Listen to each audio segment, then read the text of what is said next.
How we doing, everybody? Good to see ya. Welcome to another live edition of Making You Bartending Pro. My name is Jason. Okay, cool. So, how's everybody? How's your week? Joseph Guzman. Any advice for someone who's going to start as a barback for the first time? Yes, absolutely. We'll get to you. Wilkins Lauren, what up? Shake, my man, in the house. Cheers, everybody. Good to see ya. And we're good. Hey, hi from Orlando.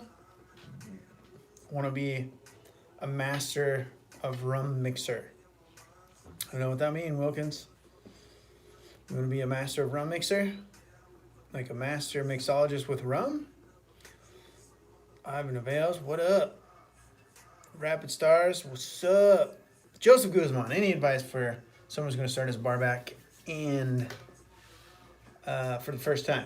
Yes, congrats on being a half step away from being a bartender. That's the closest job you can be in besides being a bartender.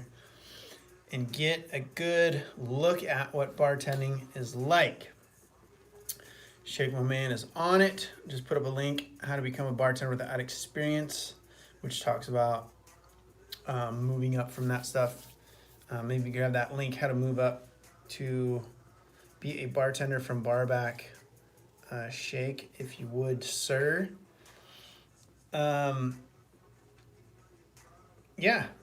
get in there, and basically what I'll talk about in this video, if Shake, when we get that little link up for you, is that the trick is to anticipate what your bartenders need. So you'll figure out what the flow of the bar is. You'll figure out what they're constantly running out of, what they need. Maybe they'll go through a lot of ice, they go through a lot of cups, they go through a lot of this beer and this type of liquor. And so, make sure that they have all that stuff. Basically, your job as a barback is to make sure the bartenders don't have to do anything other than make the drinks and serve the people as fast as they can.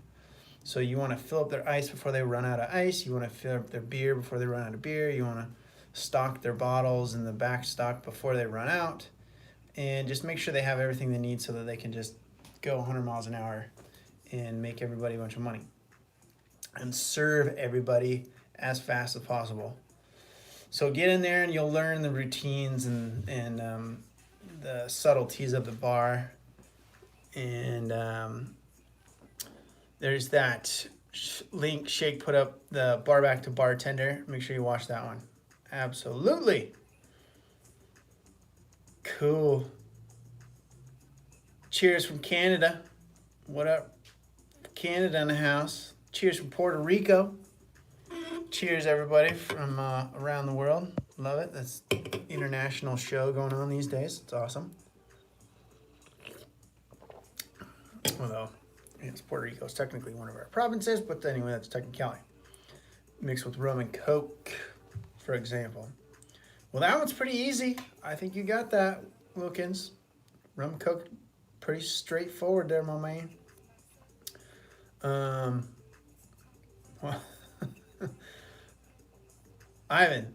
Okay, so remember to guard your privacy, blah, blah, blah. YouTube's putting a little message in here. So I'm new to being head bartender, and I want to work with team building. Any ideas or tips? I feel like the bar is a mess. Man. That's a tough question to answer without knowing all the details, Ivan. I think you have to step back and look at it from a high level of what's going wrong with the situation. What is the biggest issues? Is it punctuality? Like people aren't showing up on time. Is it personalities? New to being the head bartender. I'm assuming you've worked there for a while, so you probably know all the drama. I would say one of the things is if you've worked there for a while, you got to be careful that you don't just come in and it's like, all right, I'm head bartender now, we're changing everything, because everybody's going to be like, fuck you, because they know you and they're like, this guy thinks he's big boss now because of blah, blah, blah, whatever. So you got to kind of play like you're on their team, right? It's like, okay, here's what we're going to do. I know we got an issue with X, Y, and Z, so I'm going to try to help figure it out. And I would actually ask your team, if you have that kind of relationship rapport with all of them, it's like, hey, I know this, this, and this is a mess, and I want to help try to fix it, and talk to the team about it. People are into helping facilitate change if they feel like they are part of the decision making for that change. So if you can get feedback from them, it'll help them buy in on it more. And then you can take that to the owners or managers like, hey, I'm trying to, this is what they're saying they want to do. And then from there, you can kind of plan with your owners and managers about how you want to try to accomplish those things.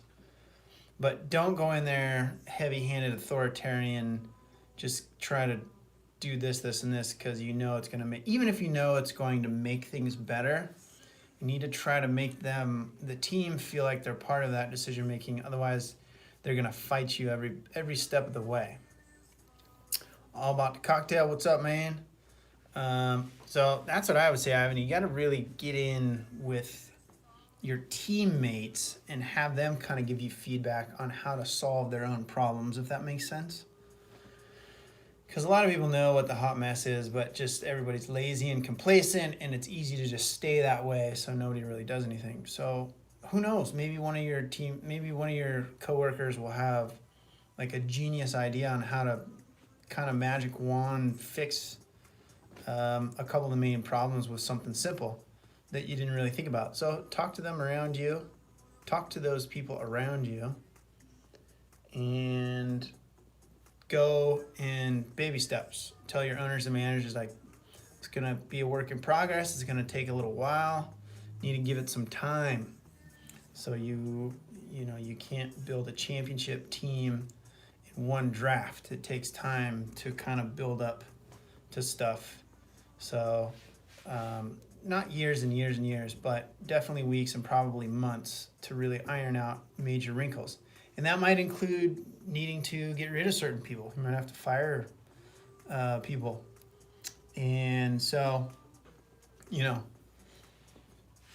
I think you know what to do inside. Internally, you'll know what the main issues are. So just attack try to go with the biggest issues that will have the biggest benefit first, and do them with everybody else in mind, giving you feedback. Okay. Cool. Joseph Guzman, you're welcome, sir.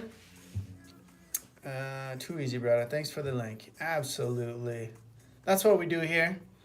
So remember, there's no sort of agenda on these live stream shows. We just kind of talk about whatever. You guys ask questions, I'll answer. Usually it's bartending, although we don't always have to talk about bartending. My man Shake here moderating. Grab links, can help answer questions if I'm babbling on too long. And thank you all for making it out for this time change. I feel like it's sinking in with everybody. Usually it takes a good few weeks for everybody to kind of figure out that I changed up the time. Just for me personally, it's easier to do at this time. So appreciate y'all showing up. CG, what up, Jason? As a bartender, okay, I can't read today. Having troubles reading. As a bartender, when you have a table or a group of guests order the same cocktail, do you make them all at once in the same shaker? Will that affect the strength of the cocktail?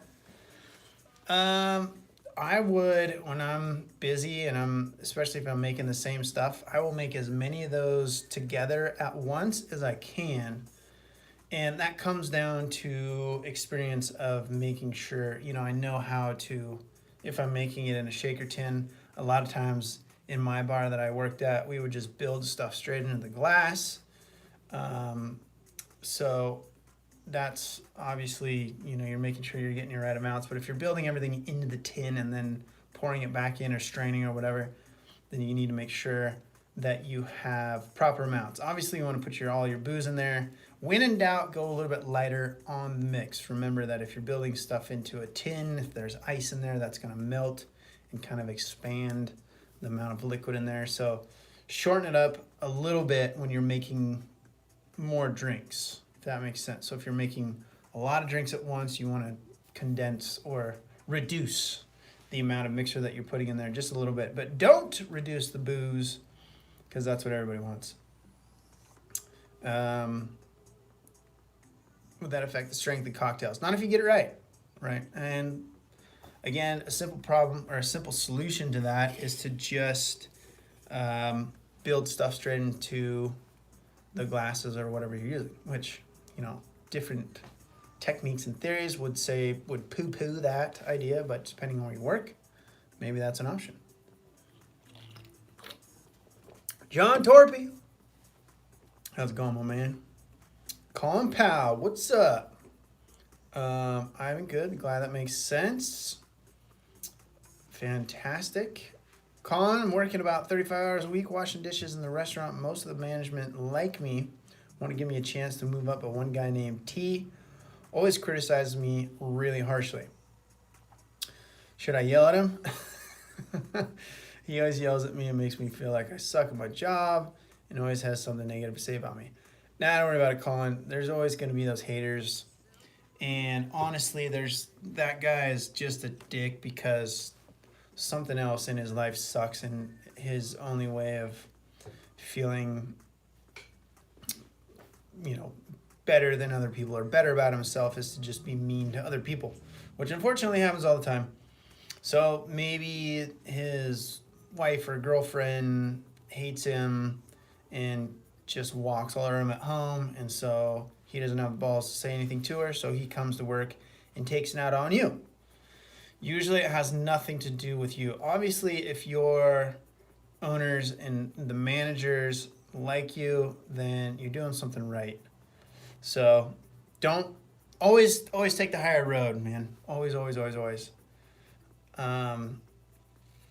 And when it's the most difficult to take the higher road is when it's most important. And it's easy for me to say that because I think everybody struggles with that, right? When the guy's being a fucking asshole and really all you want to do is break his nose is really when you need to be the most cool and calm-headed.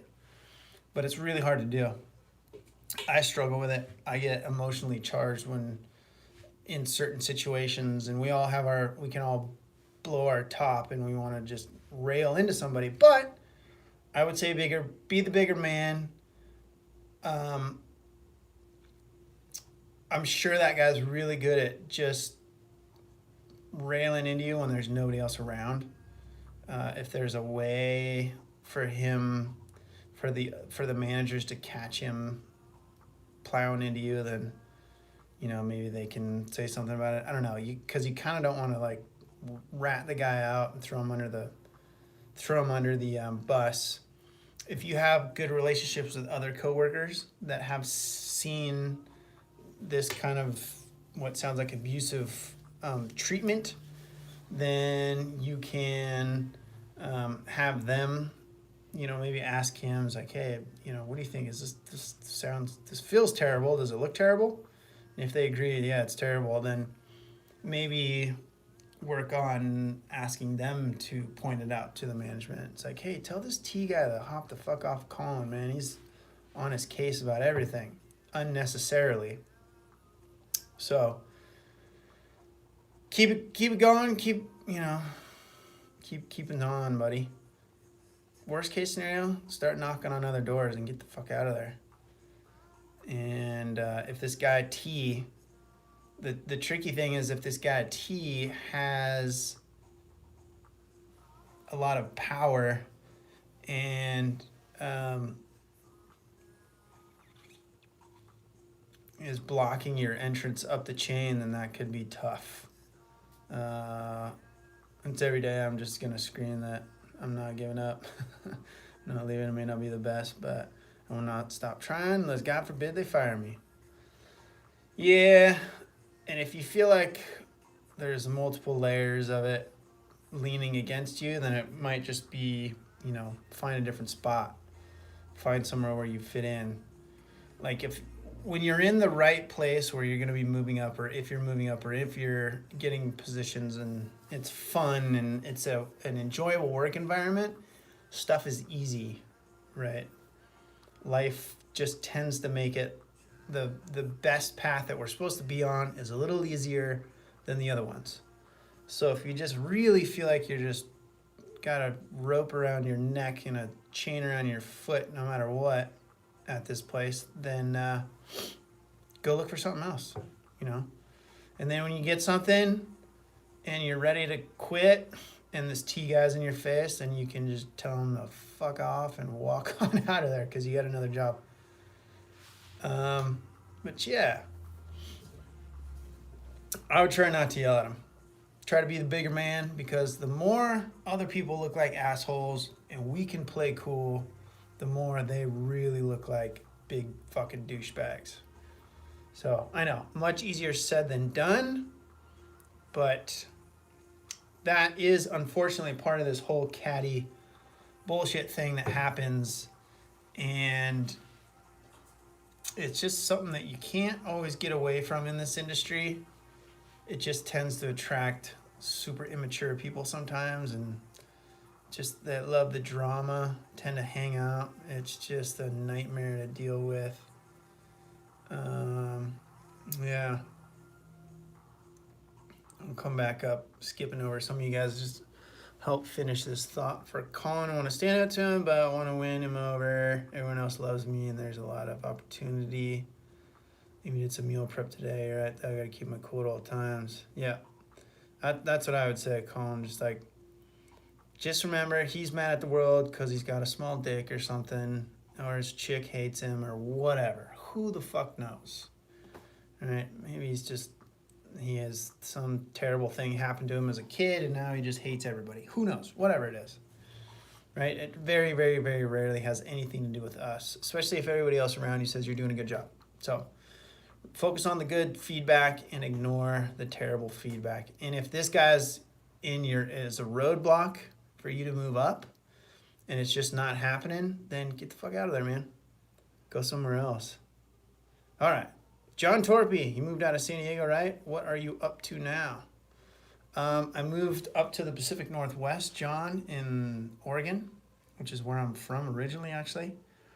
And I'm working for some buddies in the cannabis industry. So I'm doing marketing and digital media in the green business space now.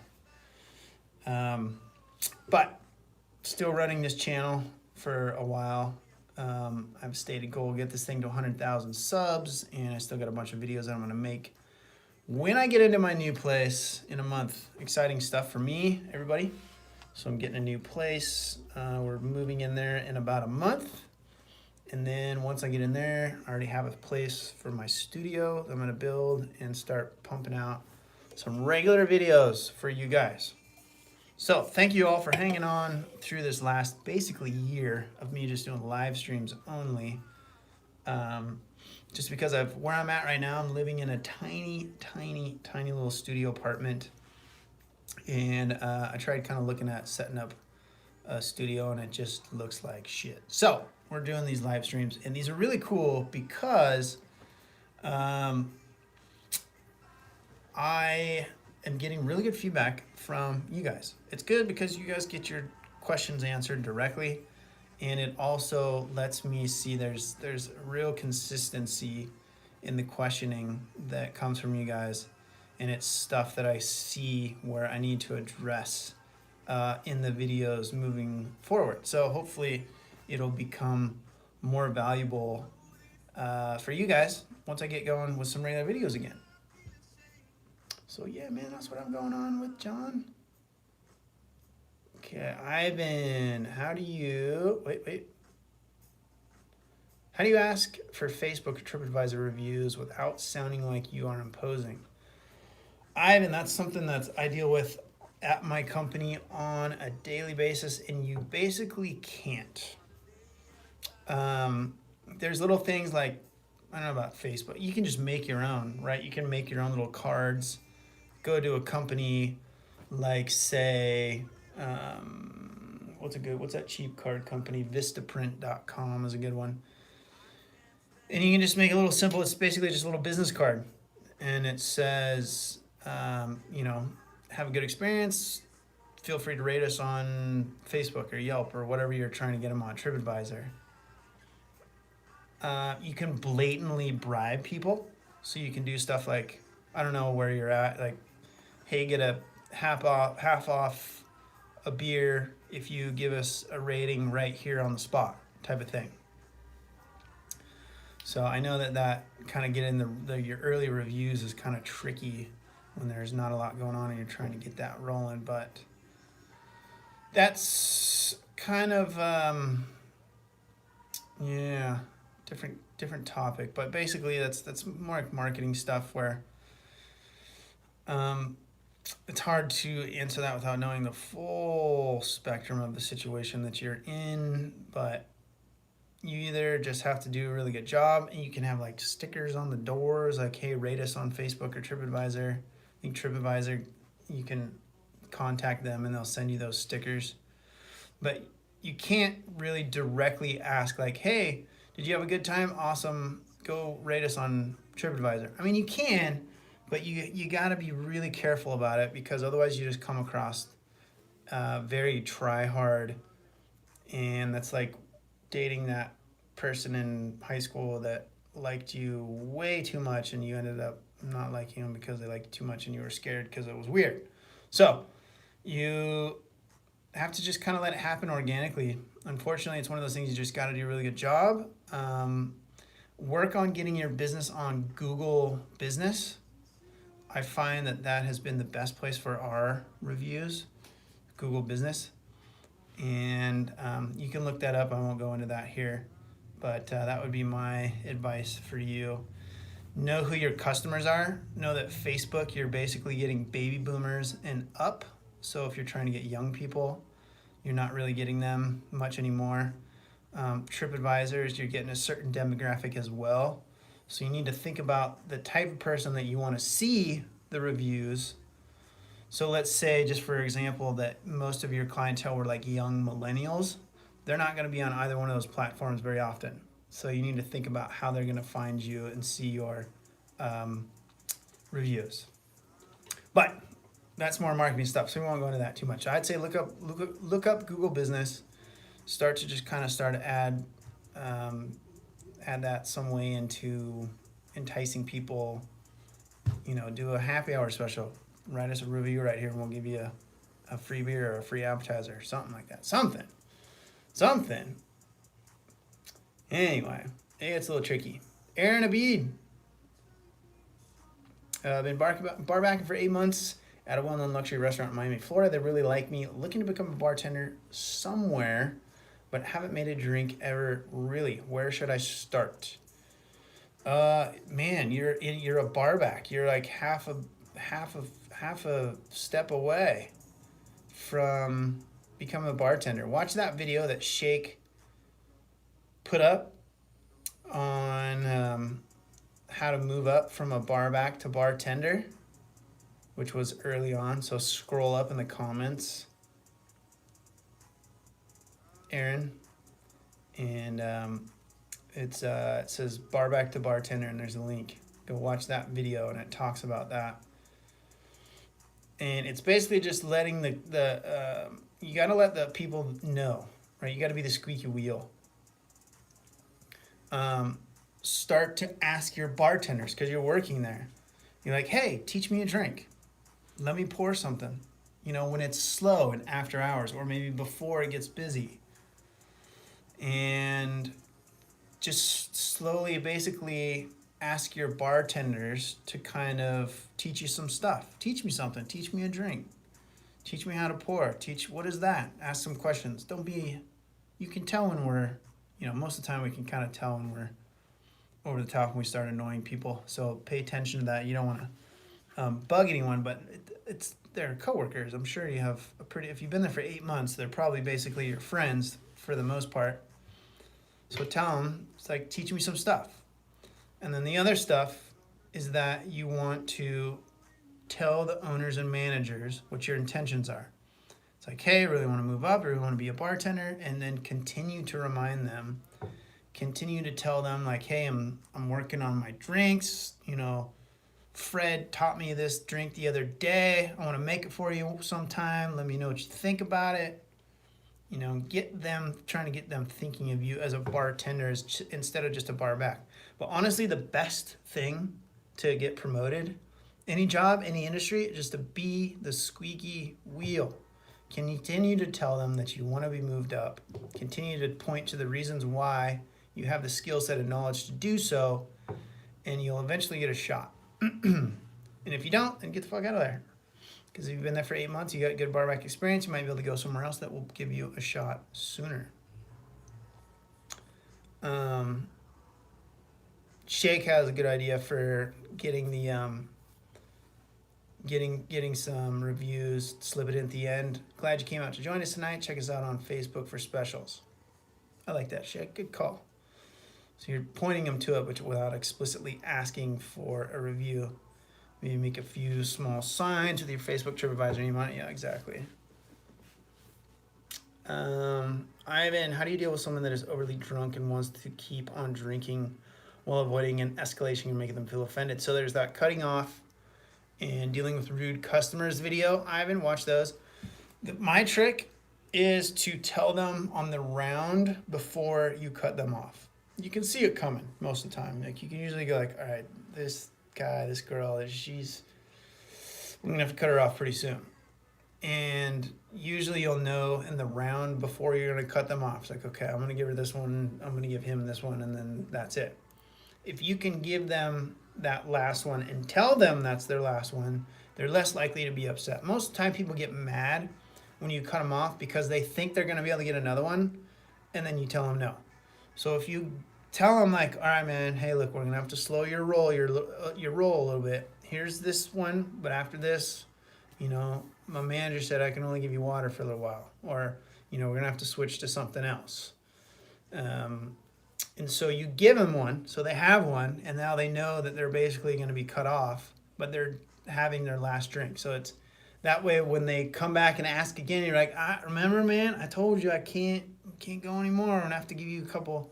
Here's a water for you for now, but I'm afraid I'm not going to be able to serve you for, you know, for foreseeable future, however you want to say that. It's like I'm not going to be able to serve you for a while. And that way, they get their last drink, but then they're also basically told that they're cut off. And that's the best way that I've found. In that video, I also talk about like telling your managers ahead of time in case somebody freaks out that they can back you up. You can also blame the managers, like, hey, my manager told me that I can't serve you anymore, which if you tell the manager before you tell them that, then they'll know what's going on. Because if you tell the manager, like, hey, I'm going to cut this guy off, and then you go tell the guy, like, hey, sorry, I can't serve you anymore because my manager said that you're too drunk, and if he goes, hey, I want to talk to the manager you told them, so now they'll come over like, yes, sir. He's not going to question, the manager's not going to question the sequence in which these things were told to the person. He just knows this guy's drunk. So he's going to tell him like, yes, sir, we understand that you want another drink, but unfortunately, you've had too much. So it will, does that make sense? So you can kind of cover your bases from both sides, and then that way we don't look like the bad guy. Because that was the worst thing about being a bartender is I hated cutting people off. I hate confrontation, so I wasn't good at that part. You know, unless somebody's picking on somebody that's, you know, somebody's being a bully, then I'm confrontational. But otherwise, I hate confrontation. So that's my kind of 2 cents about it. Ivan. Calvin. We had a new GM. This lady was trying to move up, and in her wake, she was throwing people under the bus, including me. Sounds like some fucking bitch that you don't want to work for, huh? Unfortunately, that shit happens. I've seen GMs come in, not fire, but basically the whole staff had to reapply. And like half the people don't make the cut. Now, sometimes it's the ownership doing this, and this is a way for them to cull dead wood, because sometimes it's just a dysfunctional environment, and basically you need to fire a third, a quarter, or half the staff, which sounds really shitty, but sometimes that is the reality with the situation. And that, I think, is partially a failure of the ownership and management to deal with it ahead of time. hopefully she was trying to move up, so hopefully she didn't. We had a new GM. Hopefully it didn't work out, Calvin. MPK, gross, cool guy. Wizard MPK. Yeah, I've heard that name. Nice. Anyway, thumbs good, shake. So, I don't know what you guys know. I crashed. Can't really see. I got the light too bright in here. Anyway, crashed and burned on my mountain bike, downhill mountain biking a couple weeks ago. And hyperextended or broke or something this thumb. So, it's good. Still boo-booed, but we're getting there. It's close. It's close. It's close. It's close. But yeah, Calvin, I'd say fuck that bitch. Hard to say the full situation because I don't know what's going on. But anybody who throws people under the bus, I just don't respect, really. There's other ways to going about achieving your professional goals without being a rat. And you know, if it's dangerous to the establishment's ability to operate or other people, or they're endangering themselves, then I get it. But if you're just trying to tattletale on bullshit stuff, then that's fucked up. So, Sheriff 442, how to make friends with other bartenders, like from a customer side. Sheriff, is that what you're asking?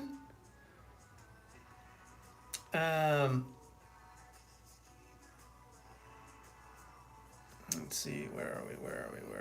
This bunch of comments came in and that jumped. How's the thumb? Okay. Sheriff 442, there you go. How to make friends with other bartenders. Best way to be, like, if you're a coworker, then it's just going to happen naturally. You don't have to do anything other than be yourself because you'll get to know each other, and it's just human nature. You'll build rapport over time, and you'll become friends. Or you'll realize, I don't want to be friends with this person.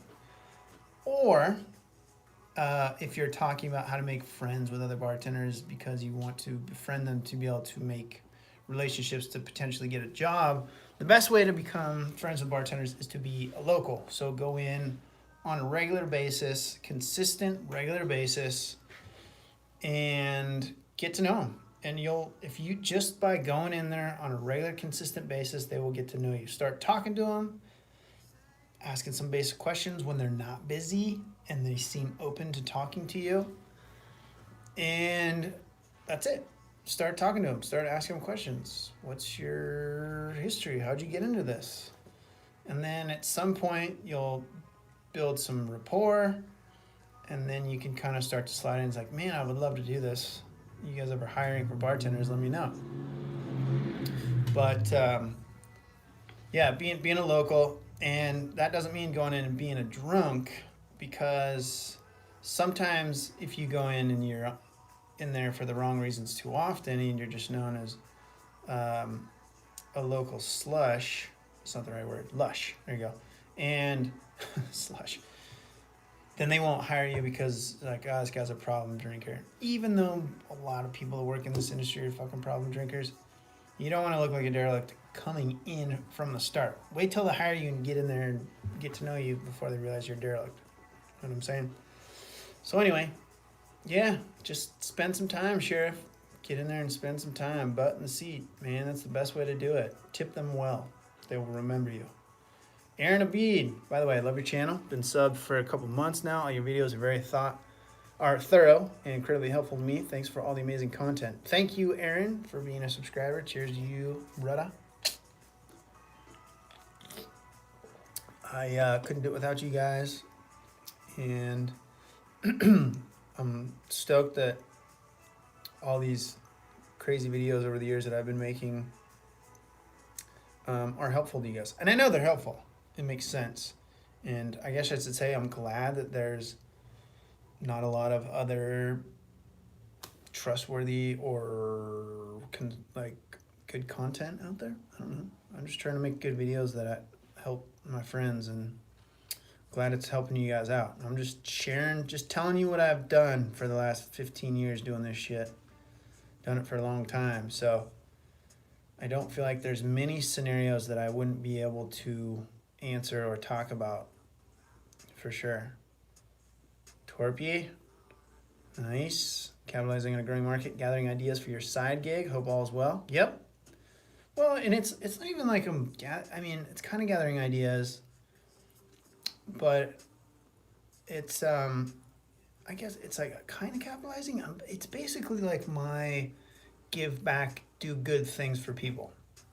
That's why I basically stopped doing the Patreon thing. It's like, I don't want to fuck with people to pay for this shit. It's like, it's on here. There's the annoying little videos the commercials that roll before that give me like a penny or two. So cool, whatever, make a couple bucks on it. That's fine. But it's mostly to help you guys. Dead Mouse Fanatic 1, what's up, brother? And so this is a way for me to do that. This is my way to contribute something that can help people for years after this. Because everybody that comes on here in the bartending space wants to just make cocktail videos. And so there's not a lot of people that are talking to you guys about the nuts and bolts of what it takes to do this from a fundamental working bartender position. And so I've just always tried to come from that angle, and, you know, it speaks for itself that it connects with you guys, because you guys keep showing up and keep asking questions and stuff. So it's great. So I'm stoked to be able to help you guys. It's my honor, my pleasure. Aaron Abede. I went to one place that gives a free basic drink to whoever makes a rating on Yelp. For them must show proof of it, but easy to do over the phone. Yeah. We used to, so the place that I just was working at for a long time was like a Mexican themed joint. And a lot of you guys that have watched me for a while know that. And we used to give away guacamole appetizers. Like if you go on Yelp right there and you make a review and you show us, we'll give you free guacamole. So bribe people, perfectly legal. It's fun, especially if you're like trying not to be sneaky and weird about it. If you're just blatantly like, hey, I'm going to bribe you for a Yelp review and I'll give you free guacamole. What do you think about that? And people will be like, fuck yeah. So I think asking for that stuff is weird if you tiptoe around it. And then if you just kind of throw it out there, that's the best way to do it. Wilkins Laurent. Wilkins. Laurent? I don't know. Could be French. Or it could just be Laurent. Colin, not a drinker, but I dream be the best server I can be. However, it's not possible to be what I want would be, what would the easiest way to be a drink master in a short period of time? It's less about the drinks, Wilkins, and it's about the customer service. So it's not about being a drink master. It's about being a customer service master. It's about being able to talk to and entertain the people that are in front of you. They're not necessarily tipping you for your cocktail that you made. When people get big tips, it's because they had a good experience with you. It's because they had fun in the bar. You're not going to get crazy tips just because you made the best cocktail somebody's ever had. I don't care if you do make the best cocktail somebody's ever had. They still might give you an extra buck or two. But if you're having fun with people, like you're genuinely creating an environment that's really fun because people, they know you and they come in and they're, you know, you can just have a blast. You know what it's like when you're with a bartender that you know and you like, and you're just talking about normal everyday shit and having a good time. That's when you get big fat tips. It's because people are basically saying, thank you for being my friend and taking care of me in this establishment. So don't worry about the drinks. You guys quit concentrating on the drinks. This is about the people and the experiences for them in their bar. Obviously you got to know how to make drinks, but that's like it looks like it's everything, but it's actually the least important part, in my opinion. You know, that doesn't mean you make shitty drinks or you don't do them right, but the amount of time you spend worrying about that should be down the road, because who knows what kind of bar you're going to work at. When you get to a bar that you work at, you're not going to make 200, 300 different types of drinks. You know, there's very few places in the world where they have massive cocktail menus like that, and you're not going to be working there as your first job right off the bat. So most of the jobs that you guys are in, the bars that you're going to be working at when you're brand new, the range of drinks that you're going to be making is going to be very small. So I don't want to disappoint you, but you're not going to be making a lot of different types of stuff. And most of them is going to be very basic, self-explanatory, 2-part, vodka soda, rum and coke, gin and tonic, give me a beer, give me a glass of wine. And so if you spend all these weeks, months, and years trying to learn all these cocktails, and then you go work over this place and you don't even make any of them, what was the point of that? It's like, yeah, that's cool, you got all that stuff, but if you never use it, like, think about what you could have been doing with that time. I think time is better spent working on your public speaking skills, working on talking to people. One of the videos I'm going to make when I get back in my studio is one of the best training, I think, that you can do to be a bartender is to go drive Lyft or one of the ride sharings like Uber or something, because it'll force you to get into a situation where there's kind of that awkward silence and you want to start to be able to talk to people. As a bartender, like, I could jump into a Lyft car or an Uber car and start driving, and I'd be able to talk to anybody. The only time I wouldn't talk to them is when you can tell they don't want to talk. Sometimes people are just like that, which is cool. That's fine. But it's a good practice, because if you can get good at that, then when you get behind a bar, then you can do the same thing. And that's what helps people feel like they're having a good time and they're having good experiences with. And that's how you build up your locals. That's how you get good tips. And so for me, I think it's way more about your people skills than the drink skills.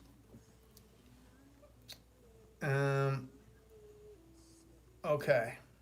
I work at Senor Frogs, Puerto Rico. That should help with context. Gotcha, Ivan. Thank you. Thank you. That's a cool place.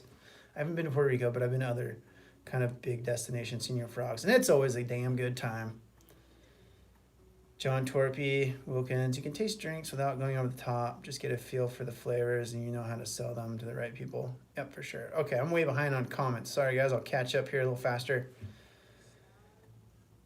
Colin Powell. Learn popular stuff. Martinis, Manhattans, Collins, Sours, Rickies. Yep, that whole list. Absolutely. The main ones. Right, and don't get me wrong, you need to know a couple of basics, for sure. That's a good list that Colin put up right there. Martini, Manhattan, Collins, Sour, Ricky, Long Island, margaritas, some of the tropicals like Mai Tais, mojitos, Black White Russian, Moscow Mule, Cosmo, Old Fashioned, Bloody Mary, beer knowledge, wine knowledge. All right, so a couple of the main staples. But again, you could get to a place that maybe you don't make any of those hardly very often. You know, maybe you work at a gin distillery and all anybody ever drinks is like gin and tonics. Who knows? It's really hard to say. All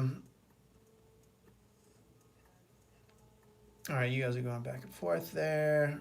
Fitzgerald Orios, what's up, brother? Long time no see. Norberto Pipapique, am I saying that right?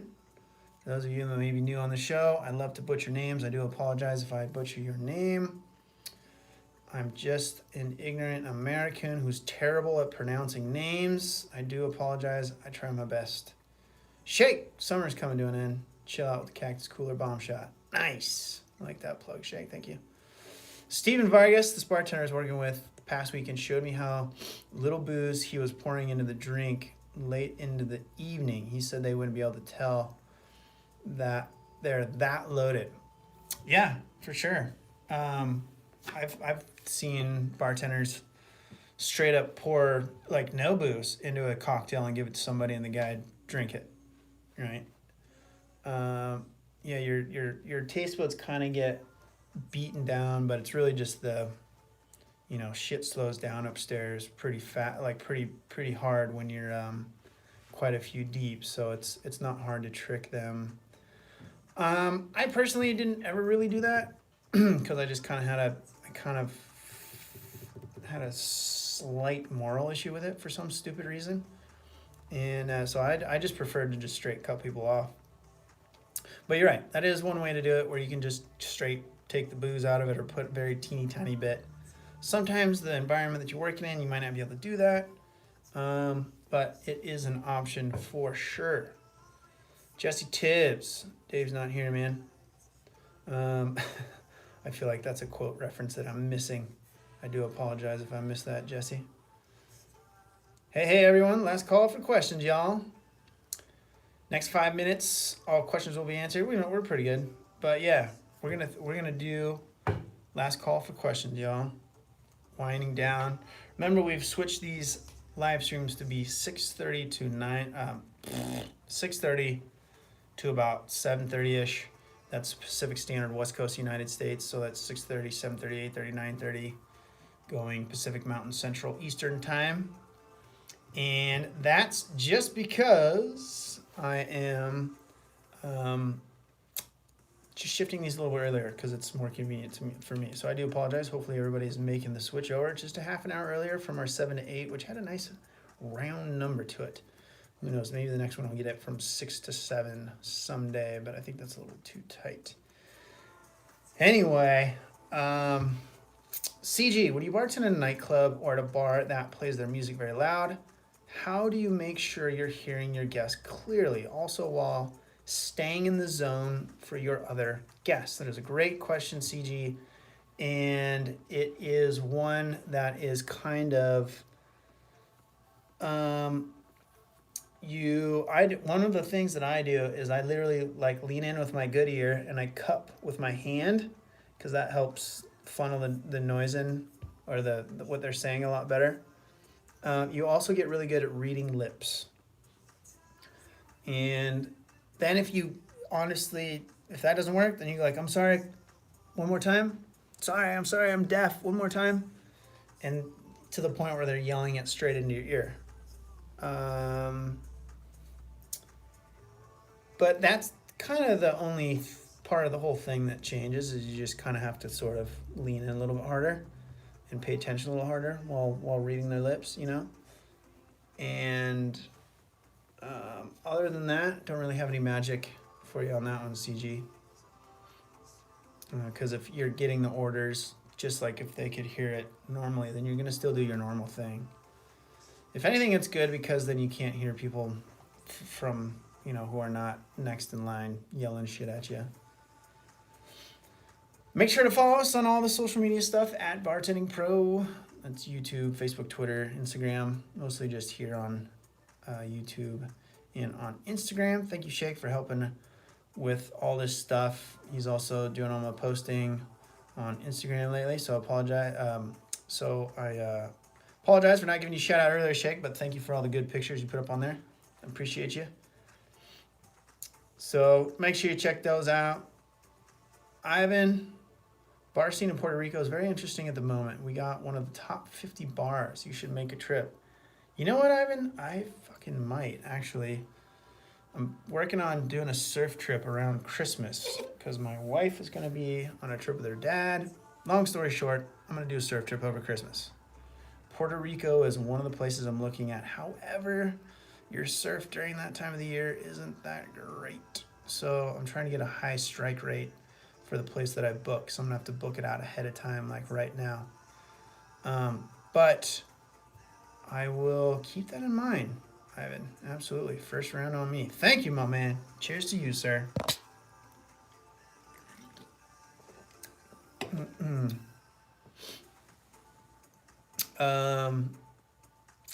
Cool. Web kills. What are some must-have liquors for a home bar?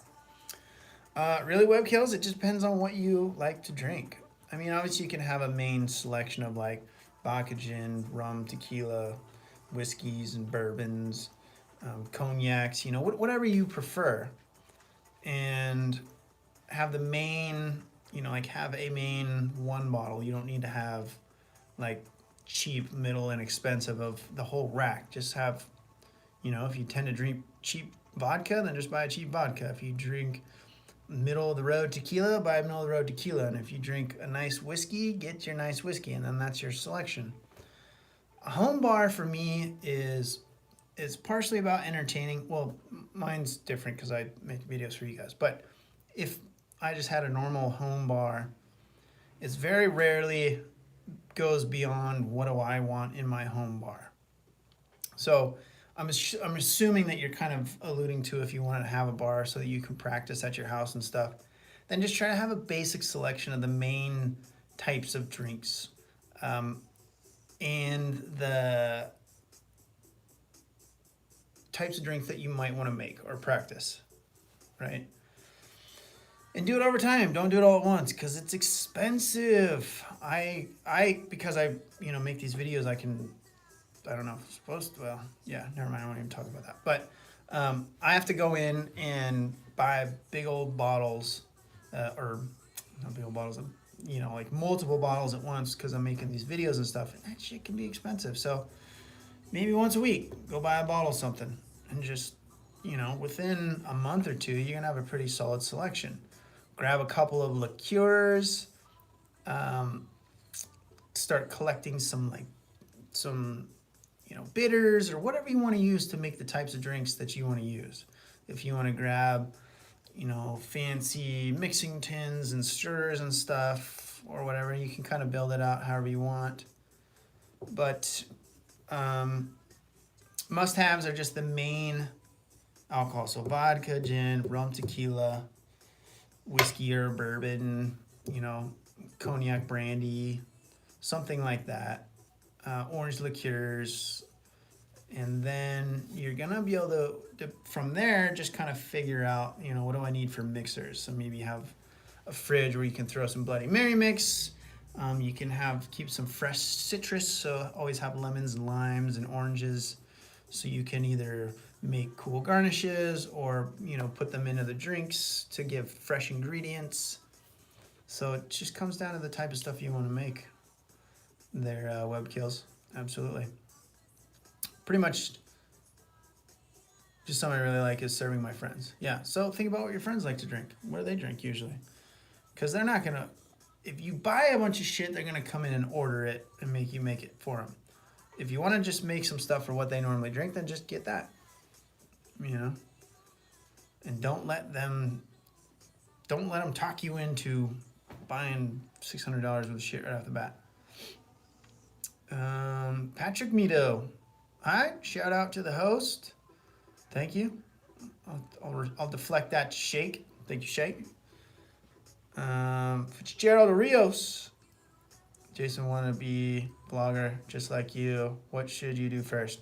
I'm not a vlogger, man. I guess I'm kind of pigeonholed into that, but if I did this for a living and that was all I did, then you could call me a vlogger. I'm just a dude who makes bartending videos to help my friends on YouTube. So I never sat out. I never kind of set out or started doing this with the intention of this happening. Like this, I don't even know how this happened. I just made videos for my friends. It started with when I was working at the school. I was making videos for my students, and they started watching it, and it just kind of went. I don't know. I'm sure there's books and other channels that tell you how to build a YouTube vlog channel.